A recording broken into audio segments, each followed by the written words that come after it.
Star Trek rewatch with Pops. That's right. Not a big Trek fan, but really enjoying revisiting these episodes that I watched as a kid. That's right. The original series this week is the Galileo 7. That's right. Spock is in charge. So this is a little bit different than what we've been having. Let's talk about it. Give you my thoughts right now.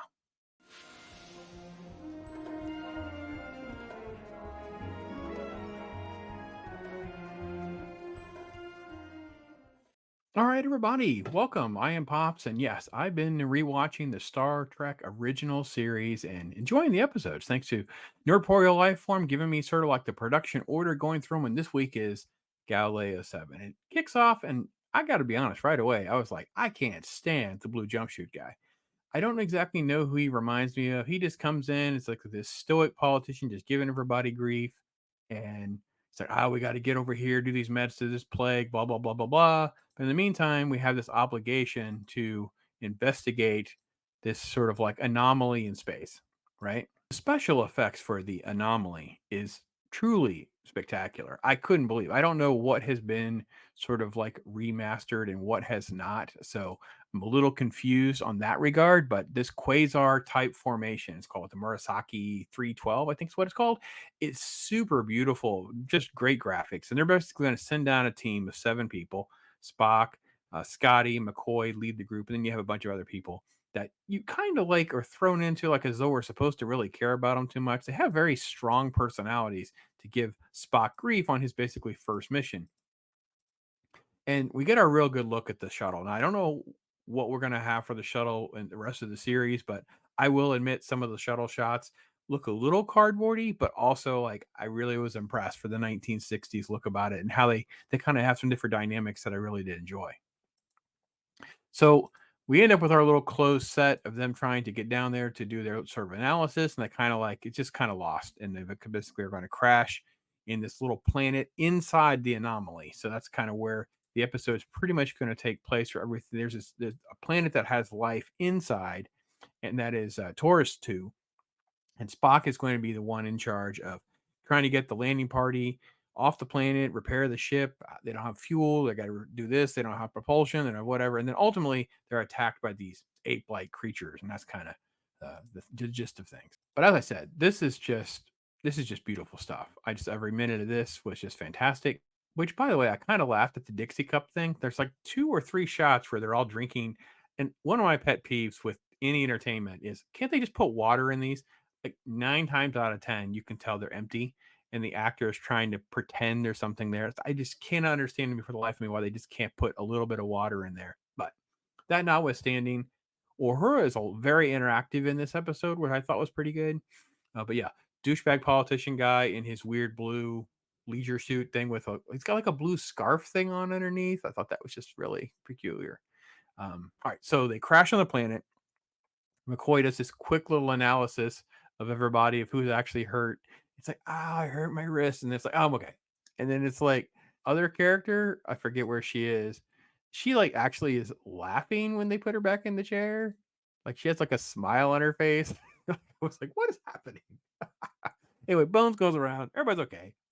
And anyway, I thought the black dude's name was Boomer at first. It's Boma, but I thought in the initial scene he was called Boomer. Anyway, they basically just give him a tissue to wipe the blood off. There's no like, hey, lean your head forward, back. No, just, you're good. You're good. Anyway, so there's McCoy. He's holding his little medical Kodak bag type diagnostics while Spock and them try to figure out what's going on.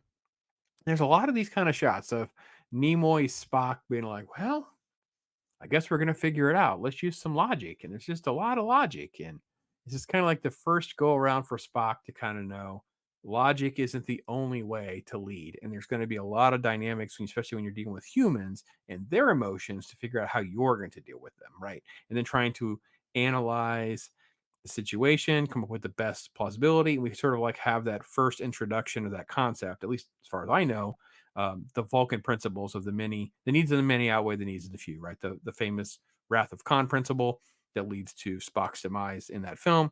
And we see that his first sort of thought process is always like, we don't have time for this because of this. We don't have time for that because of this. Meanwhile, back on the ship, Kirk's just constantly trying to figure out a solution, figure out like how can we get people down there? How can we get communication? Whatever.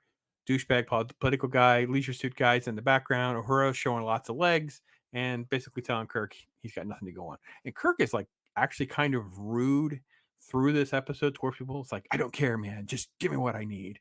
And it was like, huh. So this episode really kind of shows a lot of different moodiness for Kirk when he is sort of at his wits end to come up with solutions. Anyway, great shots again. Just really enjoyed all that. I actually enjoyed really the sets that they did with the ship here on the ground. Thought that actually was done pretty well. And then the interiors I thought were satisfactory. Like it's a little weird to have carpet in the spaceship. It's a little weird because obviously it's just, it's a set. So they didn't know what to do. They're not going to spend money. They didn't want to use concrete, but obviously they would have a metal floor or something like that. I could James Doohan some credit, man. He always looks like he's really intense at what he's doing, even if what he's doing is sort of absurd. At one point, he's doing the phaser overload thing, and he's looking through this like, what is he looking through? Like, but he's all in on it, man. He's all in on it. All right, so now we're gonna venture outside, and we're gonna send out our extra crewmen, which they don't have red shirts. So I guess I don't know if we're supposed to get attached to them. Oh wait, no, we're not supposed to get attached to them. And they go out. It's just a fog planet. Lots of dry ice, lots of fog machine, tons of that. They just kind of walk around through like fake rocks. And they go on this exploration, and then ultimately they're attacked. See, I love Scotty here. This is what I was saying earlier. Scotty is just all in on it. He's like totally invested. He's just looking through a hole in the floor with like it's got like a pressure gauge, couple of aluminum rods, a little bit of light, and yep, that's it. That's it. That's it's the engine of this incredibly advanced technology. It's he's fantastic. I love Scotty. James Doom always sells it. All right, so what we get to is we get to this guy. He's attacked in the fog by like the largest spear you can possibly imagine. It's completely insane. So I guess they're trying to make. There's a quick line later on in the episode. I believe they're trying to imply that the creatures are like 10 or 12 feet tall. He's a really big dude by the actor that plays him. He's got to be at least close to NBA height or something. So massive guy. But these spears are like insanely long. It's actually kind of absurd. So when he's there on the ground and you can still see the spear. Like it's so look how ridiculous the spears are, like at least 10 to 12 feet long. Like it's crazy. And they look very cheap. Like they don't really look like a stone. Like it's supposed to be stone. Obviously it's not. And anyway, there's sort of like this little bit of a back and forth with the humans because Spock's like, we don't have time for a funeral. We gotta get off the planet. We don't have time. He has such little care for the human rituals, which is very interesting in conflict to what we see in Wrath of Khan, where obviously the Vulcan principles and the Vulcan death procedures were very important. So that's pretty much how the conflict plays out. It's a lot of just how do I get off the planet? What do we do to survive? Who's involved? And Spock is just constantly at odds with making the right decision. Look, there's that thing that Scotty's looking through. It's just I don't even know what this is. Some sort of like weird plastic thing on a metal handle. They're walking around in their little closed quarters, and Spock's just sitting there constantly in conflict. I did the right thing. I was logical. I was more logical. Then I was logical again. Well, now all right, so they're being attacked from the outside by the creature. He's got like a rock or something. It's funny because they don't really show a whole lot. They just keep cutting inside where they just do a camera move, and then we cut back outside to space. Which again, look at that. That is beautifully done.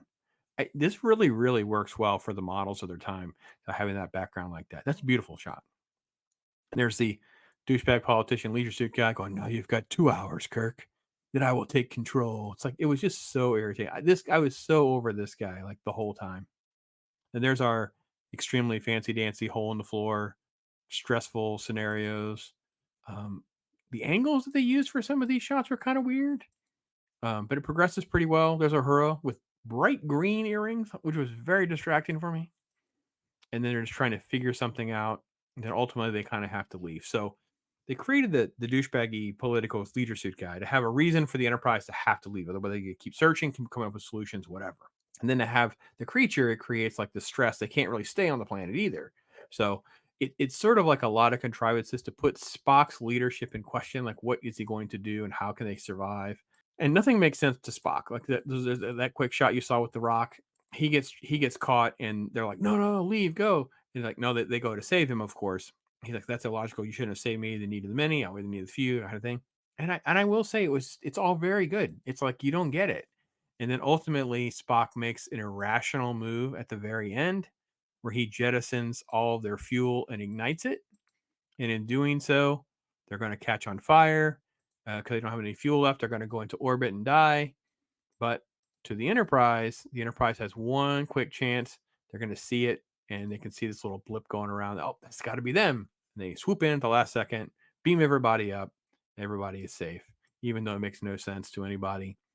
And they have this last little laugh at Spock's expense about a human emotional thing. He's like, I don't see it that way at all.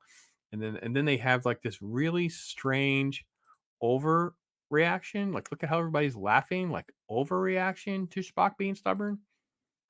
I mean, everyone's like belly laughing. Like, that was a weird directional thing. Like Scotty leans on the wall. I'm like, okay, that's just anyway. It was a good episode, actually. I enjoyed it. I enjoyed all the concepts with Spock and Spock's leadership, logic versus non-logic, being a Vulcan, not Vulcan, all that kind of stuff. I thought all that was done pretty well. And they threw together like a whole bunch of reasons. And unlike maybe one or two other episodes that I didn't care for as much, this seemed like it actually worked. It gave you all of the answers to the question. Well, why can't they just stay on the planet, or why can't the Enterprise just? No, they covered up each one of those possible questions with a plausible situation for the scenario and the characters. It shows a lot about Spock having to grow in leadership because of this, or at least learn some of these things, even though there's like the stubborn gag at the end. We know he's a different person now because of this. And that's a very interesting concept. Like that a lot. And again, like I said, the biggest thing for me was I love the shuttle, but I really love the graphics. I thought the graphics were spectacular. Of course, the score is incredible. I always forget to mention that sometimes, but there's moments where the score hits you and you're like, oh, so good. So good. So anyway, that's my take on it. Thanks for watching. Be here next week doing our Star Trek rewatch with me. Appreciate you guys for tagging along. Thank you so much. I am Pops. Excuse me, I'm interested in the new collector's ornament from Hallmark. Ah, the shuttlecraft Galileo from the Starship Enterprise. Precisely. You know, it lights up when you plug it in. And listen. Shuttlecraft to Enterprise. Spock here. Happy holidays. Live long and prosper. Fascinating. For a store in your sector now carrying the Star Trek ornament, call 1-800-HALLMARK. Live long and prosper, right? No, I'll take 5.